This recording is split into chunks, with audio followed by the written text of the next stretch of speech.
कभी कभी इंसान का सबसे बड़ा दुश्मन कोई दूसरा व्यक्ति नहीं होता, बल्कि उसका अपना ही मन होता है। मन जो कभी शांत नहीं बैठता, मन जो हर छोटी सी बात को बार बार सोचता रहता है, मन जो अतीत की गलतियों को याद करता है और भविष्य की चिंताओं को बढ़ाता रहता है।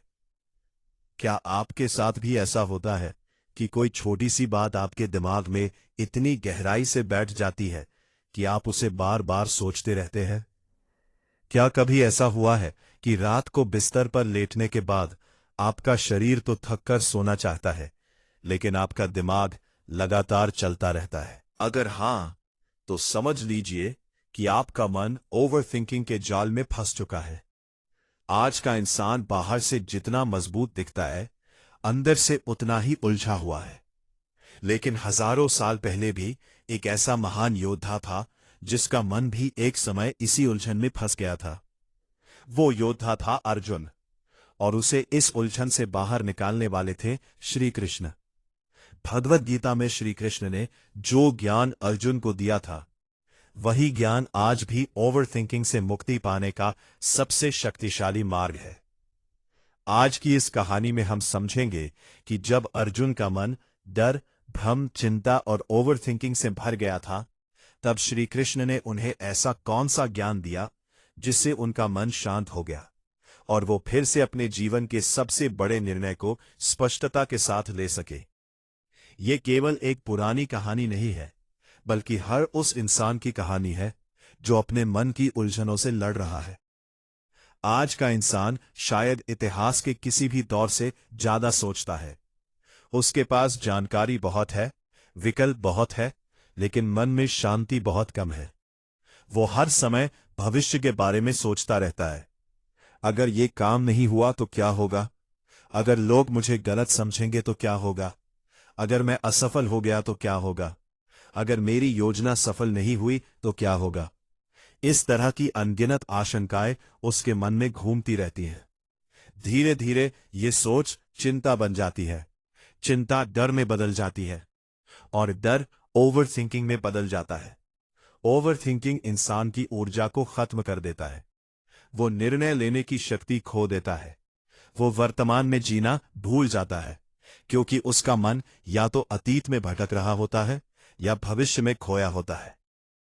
लेकिन ये समस्या नई नहीं है। इतिहास के महान योद्धा अर्जुन भी एक समय इसी मानसिक स्थिति में पहुंच गए थे।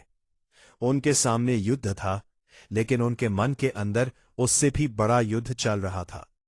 कुरुक्षेत्र का विशाल मैदान उस दिन इतिहास के सबसे बड़े युद्ध का साक्षी बनने वाला था। चारों ओर हजारों सैनिक खड़े थे। घोड़ों की टापों की आवाज गूंज रही थी। हाथियों की चिंगाड़ और सैनिकों की गर्जना से पूरा वातावरण तनाव से भरा हुआ था।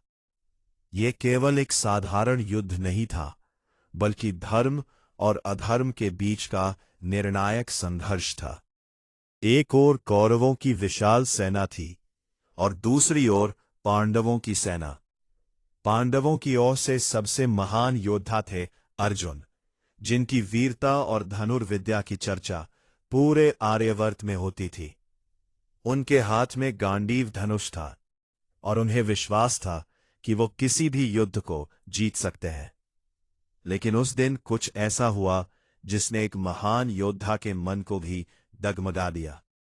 अर्जुन अपने रथ पर खड़े थे और उनके सारथी स्वयं श्री कृष्ण थे। युद्ध शुरू होने से पहले अर्जुन ने श्री कृष्ण से कहा कि उनका रथ दोनों सेनाओं के बीच ले जाया जाए, ताकि वो देख सके कि उन्हें किन किन से युद्ध करना है।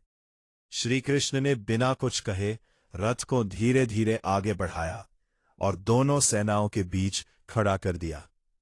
जब अर्जुन ने सामने देखा तो उनका हृदय अचानक भारी हो गया। उन्होंने देखा कि सामने उनके अपने ही लोग खड़े हैं। उनके गुरु द्रोणाचार्य, उनके दादा भीष्म पितामह, उनके चचेरे भाई, रिश्तेदार और मित्र, सभी युद्ध के लिए तैयार खड़े थे। यह दृश्य देखकर अर्जुन का मन कांप उठा। वो सोचने लगे कि अगर ये युद्ध हुआ तो उन्हें अपने ही लोगों के खिलाफ हथियार उठाना पड़ेगा। अर्जुन के मन में विचारों का तूफान उठने लगा। उन्होंने सोचना शुरू किया कि अगर उन्होंने अपने गुरु और दादा पर तीर चलाया तो ये पाप होगा। अगर युद्ध में इतने लोग मारे गए तो परिवार टूट जाएंगे, समाज बिखर जाएगा और आने वाली पीढ़ियां भी इस विनाश का भार उठाएंगी। जितना ज्यादा अर्जुन सोचते गए उतना ही उनका मन कमजोर होता गया। उनका शरीर कांपने लगा। उनके हाथों से गांडीव धनुष ढीला पड़ गया। उन्होंने श्री कृष्ण से कहा कि वो इस युद्ध को नहीं लड़ सकते। उन्होंने कहा कि उनके शरीर में शक्ति नहीं बची। उनका मन भ्रमित हो गया है और उन्हें समझ नहीं आ रहा कि सही क्या है और गलत क्या है। ये वही क्षण था जब एक महान योद्धा अपने ही विचारों के जाल में फंस गया था। ये ओवर थिंकिंग का सबसे स्पष्ट उदाहरण था। अर्जुन युद्ध से नहीं डर रहे थे, बल्कि वो उन संभावित परिणामों से डर रहे थे जिन्हें उनका मन बार बार कल्पना कर रहा था। वो भविष्य की घटनाओं को सोचकर वर्तमान की शक्ति खो चुके थे। श्री कृष्ण शांत भाव से अर्जुन को देख रहे थे। उन्होंने अर्जुन से कहा कि ये दुर्बलता एक योद्धा के लिए उचित नहीं है। उन्होंने समझाया कि अर्जुन का भ्रम इस कारण पैदा हुआ है क्योंकि उनका मन परिणामों के बारे में अत्यधिक सोच रहा है। तब श्री कृष्ण ने वो महान उपदेश दिया जो आज भगवद गीता के नाम से जाना जाता है। उन्होंने कहा कि मनुष्य का अधिकार केवल कर्म करने पर है, फल पर नहीं। जब इंसान अपने कर्म पर ध्यान देने के बजाय परिणाम की चिंता करने लगता है, तब उसका मन डर और भ्रम से भर जाता है। श्री कृष्ण ने अर्जुन को समझाया कि जीवन में सबसे बड़ी समस्या बाहरी परिस्थितियां नहीं होती, बल्कि मन की अस्थिरता होती है। मन बहुत चंचल होता है और यदि उसे नियंत्रण में न रखा जाए तो वो इंसान को हर समय परेशान करता रहता है। लेकिन जब इंसान अपने मन को अनुशासन, ज्ञान और सही दृष्टिकोण से नियंत्रित करना सीख लेता है, तब वही मन उसका सबसे बड़ा मित्र बन जाता है। धीरे धीरे अर्जुन ने श्री कृष्ण की बातों को समझना शुरू किया। उनके विचार शांत होने लगे। उन्हें यह समझ में आने लगा कि उनका कर्तव्य क्या है और उन्हें क्या करना चाहिए। अब वो भविष्य के परिणामों के बारे में नहीं सोच रहे थे। अब उनका ध्यान केवल अपने कर्तव्य पर था। उन्होंने फिर से अपना गांडीव धनुष उठाया और युद्ध के लिए तैयार हो गए। उनका मन अब शांत था क्योंकि उन्होंने ओवर थिंकिंग को छोड़कर अपने कर्तव्य को स्वीकार कर लिया था। इस पूरी कहानी से हमें एक बहुत गहरा और महत्वपूर्ण संदेश मिलता है। इंसान की सबसे बड़ी समस्या बाहर की परिस्थितियां नहीं होती, बल्कि उसके अपने मन के अंदर चलने वाले विचार होते हैं। जब मन हर समय भविष्य के बारे में सोचता रहता है, हर छोटी बात को बड़ा बना देता है और हर संभावना को बार बार कल्पना करता है, तब ओवर थिंकिंग पैदा होती है। ओवर थिंकिंग इंसान की ऊर्जा को धीरे धीरे खत्म कर देती है। वह निर्णय लेने की शक्ति खो देता है, उसका आत्मविश्वास कमजोर हो जाता है और उसका मन हर समय डर और चिंता से भरा रहता है। लेकिन गीता हमें सिखाती है कि जीवन का सबसे बड़ा रहस्य यह है कि इंसान को अपने कर्म पर ध्यान देना चाहिए, परिणाम पर नहीं। जब इंसान परिणाम के बारे में ज्यादा सोचता है तो उसका मन डर से भर जाता है। लेकिन जब वो केवल अपना कर्तव्य करता है और परिणाम को ईश्वर पर छोड़ देता है, तब उसका मन हल्का हो जाता है। श्री कृष्ण ने अर्जुन को यही समझाया था कि जीवन में सबसे महत्वपूर्ण चीज ये नहीं है कि भविष्य में क्या होगा, बल्कि यह है कि इस क्षण में तुम क्या कर रहे हो। वर्तमान में किया गया सही कर्म ही भविष्य को सही बनाता है।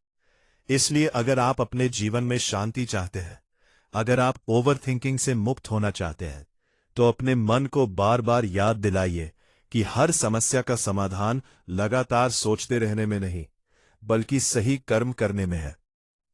जब इंसान अपने कर्तव्य को पूरी ईमानदारी और समर्पण के साथ करता है, तब धीरे धीरे उसका मन भी शांत होने लगता है और जीवन में स्पष्टता आने लगती है।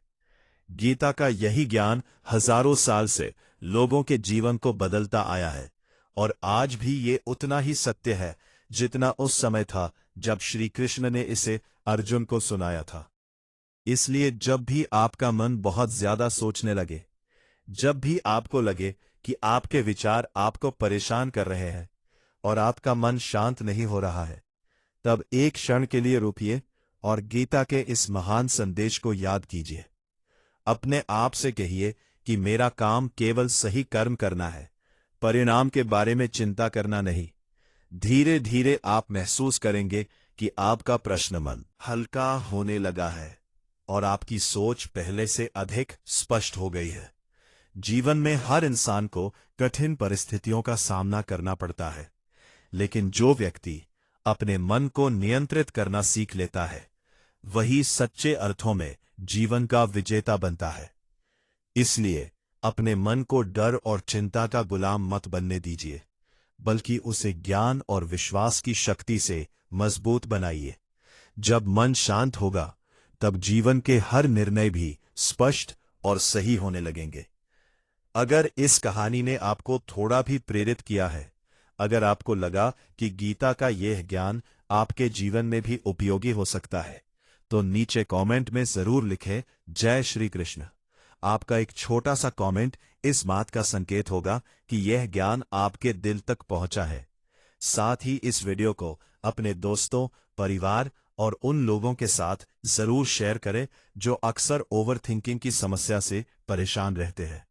हो सकता है कि यह ज्ञान किसी के जीवन में नई रोशनी लेकर आए और किसी के मन को शांति दे सके। अगर आप ऐसी ही गहरी और जीवन बदल देने वाली कहानियां सुनना चाहते हैं, अगर आप चाहते हैं कि गीता, बुद्ध और महान व्यक्तियों के ज्ञान से अपने जीवन को बेहतर बनाए, तो अभी हमारे चैनल को सब्सक्राइब करें और बेल आइकॉन जरूर दबाएं, क्योंकि इस चैनल पर हम लगातार ऐसी कहानियां और ज्ञान लेकर आते हैं जो केवल सुनने के लिए नहीं, बल्कि जीवन को समझने और बदलने के लिए होते हैं। हो सकता है अगली वीडियो का ज्ञान वही हो जिसकी आपको इस समय सबसे ज्यादा जरूरत है। इसलिए जुड़े रहिए, सीखते रहिए और अपने जीवन को सकारात्मक दिशा में आगे बढ़ाते रहिए।